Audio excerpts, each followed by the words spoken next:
আসসালামু আলাইকুম। Chowdhury refrigeration and ইলেকট্রনিক্সের পক্ষ থেকে আপনাদের সাথে আছে আমি রাকিব হাসান। তো আজ আপনাদের সাথে সিআরটি টিভির পাওয়ার সেকশন নিয়ে আলোচনা করব। অর্থাৎ সিআরটি টিভির পাওয়ার সেকশনে ভোল্টেজ ড্রপ অথবা লো দেখালে এটা কিভাবে মেরামত করতে হয় সেই বিষয় নিয়ে বিস্তারিত আলোচনা করব। অর্থাৎ 110 ভোল্টের লাইনে যদি 60, 70, 80, 90 এইরকম ভোল্টেজ দেখায়, এই সমস্যাটা কিভাবে সমাধান করবেন সেই বিষয় নিয়েই এখন আলোচনা করব। আশা করি সাথেই থাকবেন। প্রথমে 110 ভোল্টের লাইনটা এভাবে করে মেপে দেখতে হবে এখানে কত ভোল্ট আছে। অর্থাৎ এখানে যদি আপনি 60 অথবা 70 ভোল্ট দেখতে পারেন, তাহলে প্রথমেই আপনাকে করতে হবে, আমাদের এখান থেকে দেখতে পাচ্ছেন ফ্লাইব্যাকের দিকে একটা রেজিস্ট্যান্স গেছে। রেজিস্ট্যান্সের মান হচ্ছে 2.2 ওহমসের একটা রেজিস্টার, যেটা ফ্লাইব্যাকের 4 নাম্বার পিনে যে লাগবে। অর্থাৎ এই রেজিস্ট্যান্সটাকে আপনাকে খুলে দিতে হবে। খুলে দেওয়ার পরে আপনি আবার এখানে ভোল্টেজটা মাপ দিবেন।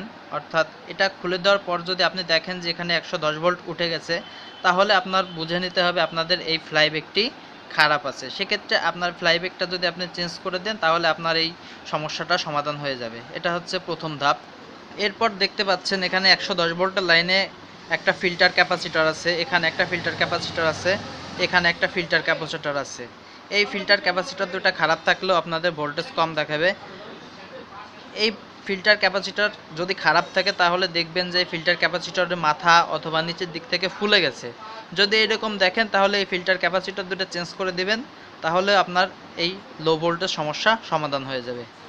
পরবর্তী ধাপে আপনাকে যেটা করতে হবে, অর্থাৎ ফিল্টার চেঞ্জ করার পরে অথবা ফ্লাইব্যাকের লাইন খুলে দেওয়ার পরেও যদি আপনার এই সমস্যাটা সমাধান না হয়, সেক্ষেত্রে আপনাকে করতে হবে, এখানে একটু খেয়াল করবেন, এখান থেকে সরাসরি একটা লাইন, এখান থেকে একটা রেজিস্ট্যান্স হয়ে চলে গেছে ভার্টিক্যাল সেকশনে, অর্থাৎ ভার্টিক্যাল লাইনে। আমি রেজিস্ট্যান্সটা দেখাতে, এই রেজিস্ট্যান্সের মাধ্যমে লাইনটা এই ভার্টিক্যাল আইসিতে গেছে।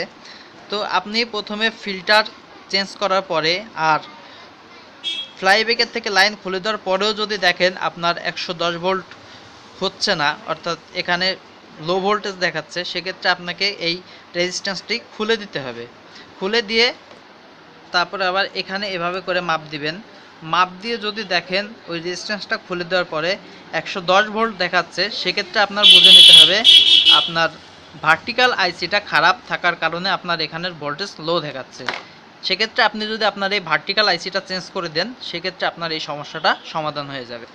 এই স্টেপগুলো পার করার পরেও আপনাকে যেটা করতে হবে, অর্থাৎ ফিল্টার চেঞ্জ করার পরে অথবা ফ্লাইব্যাকের লাইন খুলে দেওয়ার পরেও যদি আপনার এই সমস্যাটা সমাধান না হয়, সেক্ষেত্রে আপনাকে করতে হবে, এখানে একটু খেয়াল করবেন, এখান থেকে সরাসরি একটা লাইন, এখান থেকে একটা রেজিস্ট্যান্স হয়ে চলে গেছে ভার্টিক্যাল সেকশনে, অর্থাৎ ভার্টিক্যাল লাইনে। আমি রেজিস্ট্যান্সটা দেখাতে, এই রেজিস্ট্যান্সের মাধ্যমে লাইনটা এই ভার্টিক্যাল আইসিতে গেছে।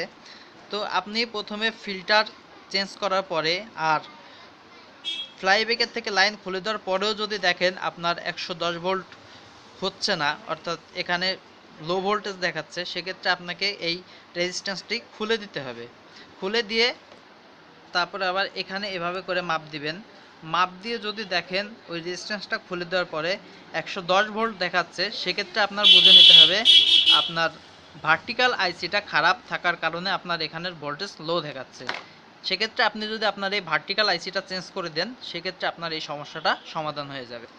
এই স্টেপগুলো পার করার পরেও যদি দেখেন আপনার সমস্যা থেকে গেছে, অর্থাৎ সমাধান হচ্ছে না, সেক্ষেত্রে আপনি খেয়াল করে দেখবেন আপনার সার্কিটের ভিতর এখানে কিছু পিএফ আছে। এই যে একটা পিএফ দেখা যাচ্ছে, এই যে পিএফ আছে, এখানে পিএফ আছে, এগুলোর মান হচ্ছে 681 বা 471 2 কেভি।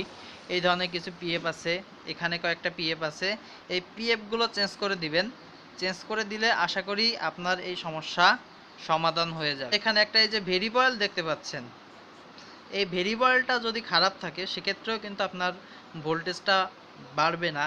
সেক্ষেত্রে এই ভেরিয়েবলটা চেঞ্জ করে দিলে আপনার সমস্যা সমাধান হয়ে যাবে। এই হচ্ছে মোটামুটি আপনাদের পাওয়ার সেকশনের 110 ভোল্ট ড্রপ দিলে মূলত এই ধরনের সমস্যাগুলোই হয়ে থাকে। তো আশা করি বুঝতে পারছেন যে কিভাবে আপনাদের এই ভোল্টেজ ড্রপ হইলে এই সমস্যাটা আপনারা কিভাবে সলভ করবেন। সবাই ভালো থাকবেন, সুস্থ থাকবেন, আর চেষ্টা করব নিয়মিত ভিডিও দেওয়ার জন্য। সবাইকে ধন্যবাদ।